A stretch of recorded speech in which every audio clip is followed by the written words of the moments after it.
पूछिए इनसे कि कौन है इनकी बेटी की माँ। कविता जी, आपको गलतफहमी हुई है। ये बृजभूषण नहीं, कुलभूषण है।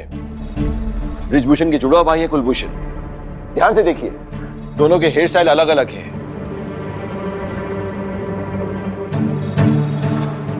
ये भी डांस के गुरु हैं। ये कुलभूषण है। कविता जी, क्या आप जानती थी कि बृजभूषण जी के जुड़वा भाई हैं? जी नहीं जज साहब, मुझे बृजभूषण जी ने कभी अपने परिवार के बारे में कुछ नहीं बताया, कभी किसी से नहीं मिलवाया। लेकिन एक ही जैसे दिखने वाले दो इंसान? नहीं नहीं, देखने में एक जैसे हैं, लेकिन अगर आप गौर से देखेंगे तो दोनों में बहुत फर्क है। चलिए, असली और नकली का फर्क जानने के लिए आपको आगे भी समय मिलेगा। फिलहाल आप मेरे सवालों का जवाब दीजिए। जी सर। तो आप अपने शेल्टर होम में क्या बता के आई है यहाँ? मैंने वहाँ कहा है कि मुझे कुछ पर्सनल काम के लिए छुट्टी चाहिए।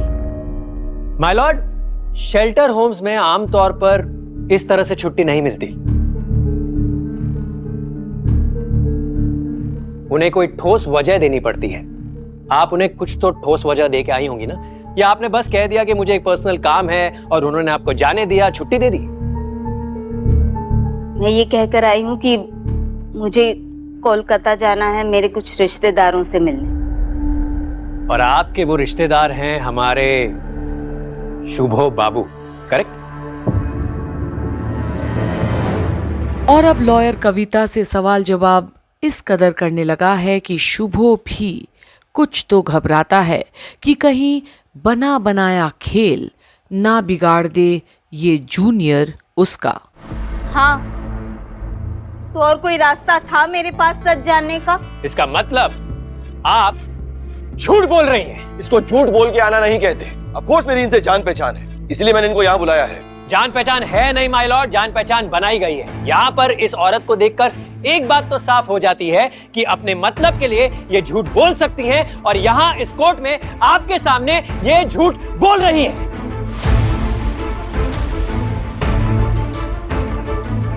नहीं जज साहब। योर ऑनर, इनके कहे को झुठलाया जा रहा है, और कभी कभी सच को साबित करने के लिए इंसान झूठ बोलता है, माना। लेकिन क्या आप मेरी इस बात का जवाब दे सकते हैं कि झूठ की बुनियाद खड़ी कर कर क्या सच को सामने लाया जा सकता है?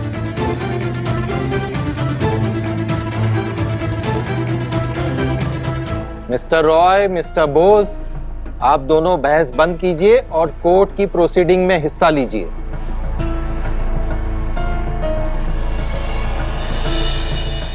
जी माय लॉर्ड। और अब रॉय अपने सवाल फिर से पेश करता है कविता के सामने। तो कविता जी, आपने कहा कि आपकी और बृजभूषण जी की शादी हुई थी, आप दोनों ने एक बच्चे को जन्म दिया और उस बच्चे का नाम झनक रखा। जी सर। अब मुझे बताइए, जब आप उर्वशी रैना से मिली और उन्होंने आपको वहां से चले जाने के लिए कहा और ये भी कहा कि आप वापस आकर उस बच्चे को नहीं मिल सकती, उस वक्त आप उन लोगों के पास मदद मांगने क्यों नहीं गई जिनके पास आप पहले गई थी?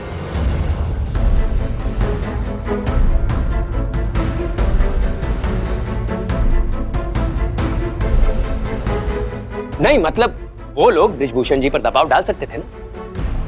सर, थक चुकी थी मैं, और फिर तब तक तो मेरी शादी भी हो चुकी थी। मैं और कोई नया तमाशा नहीं खड़ा करना चाहती थी। अरे मैडम, आपको उस वक्त तमाशा करना चाहिए था। आपके पास हिम्मत भी थी, ताकत भी थी, आप इनकी बीवी थी। जब आप वहां गई और आपने वहां एक पराई औरत यानी कि उर्वशी रैना को देखा और उस औरत ने आपके सामने एक शर्त रखी, तो आप उस शर्त के लिए मना कर सकती थी, लेकिन आपने मना क्यों नहीं किया? आपने क्यों नहीं प्रोटेस्ट किया? पर अब कहीं ना कहीं कविता के पास जवाब तो कम पड़ रहे हैं लॉयर को देने के लिए, जो पूरी ताकत डाल रहा है सच को उजागर करने के लिए इस कोर्ट में। योर ऑनर, इनके सच के सामने इन सब का क्या लेना देना? जो हुआ सो हुआ। मैंने आपके सामने सारे एविडेंसेस रख दिए हैं। प्लीज चलिए, मेरे अगले सवाल का जवाब दीजिए। No further questions. अगले विटनेस को बुलाइए।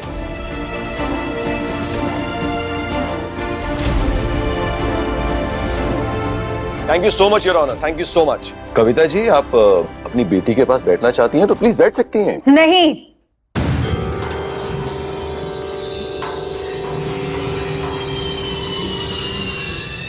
किसी रैंडम औरत को मैं अपनी मां नहीं मान सकती हूं।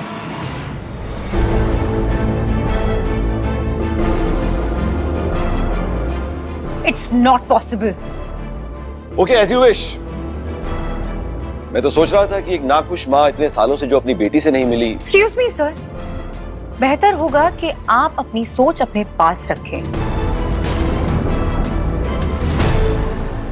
और ये मेरी लाइफ का मैटर है, डिसीजंस भी मेरे ही होंगे। और अब शुभो भी चौंकता तो है कि आज झनक कोर्ट रूम में उससे जुबान लड़ा रही है, गुस्सा दिखा रही है। वहीं बाकी लोग भी झनक की इस हरकत से ज्यादा खुश तो नहीं दिखते। अर्शी बेटा, डोंट वरी, तुम्हारी मॉम ये केस जीतेंगी, ओके? जी आंटी, मैं सिर्फ इतना चाहती हूँ कि मेरी मॉम के सर से इतना बड़ा इल्जाम जो लगा है वो उतर जाए। अनी बहुत बड़ी बड़ी बातें कर रहा था ना। अब देखो, वहां अकेला बैठा है, मैं उससे बात करके आती हूँ। हाँ हाँ, जाओ बात कर लो उससे। आप प्लीज बैठ जाइए।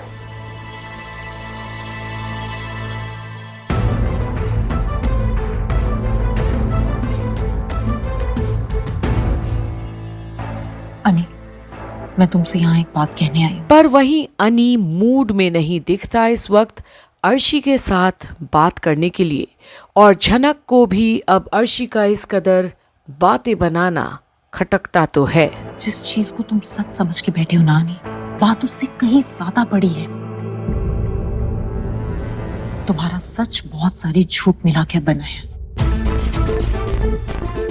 देखो ना, ये बात साबित भी हो रही है। मॉम ने ऐसा कुछ नहीं किया जिनसे उन्हें एक क्रिमिनल बुलाया जा सके। अनी, झनक की लाइफ बहुत कॉम्प्लिकेटेड है। इसके तो जन्म का ही कोई ठिकाना नहीं है।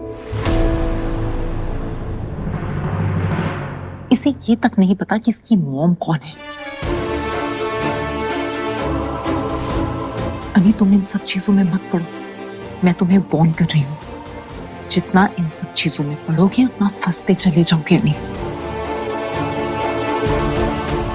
इतने सालों पहले इस औरत को जैसे हर्ट किया गया है ना, तुम भी मुझे वैसे ही हर्ट कर रहे हो अनी। मत करो, मुझे बेवजह हर्ट मत करो अनी। प्लीज, ये लड़की तुम्हें एक झटके में छोड़ के चली जाएगी। पहले भी तो गई थी ना मुंबई, और उस आदित्य कपूर के साथ रिलेशन में थी ना ये फिर से चली जाएगी अनी। ये यहाँ सिर्फ अपने मतलब के लिए आई है। जैसे ही इसका मतलब पूरा होगा, ये फिर से तुम्हें छोड़ के चली जाएगी। और अब जाकर अनी अर्शी की ओर देखता है कि आखिर ये सब बोलकर साबित क्या करना चाहती है वो। आखिर उसके और झनक के बीच में बोलने वाली वो है कौन, जब उसने कभी झनक को हमेशा है दृष्टि से ही देखा है। हालांकि झनक ने तो हमेशा अर्शी को दीदी ही माना था। तो अब आगे आखिर अनी क्या पलटवार करेगा, ये देखने के लिए बने रहिए कंप्लीट बॉलीवुड पर, जहां आप देख रहे हैं झनक की सारी अपडेट्स।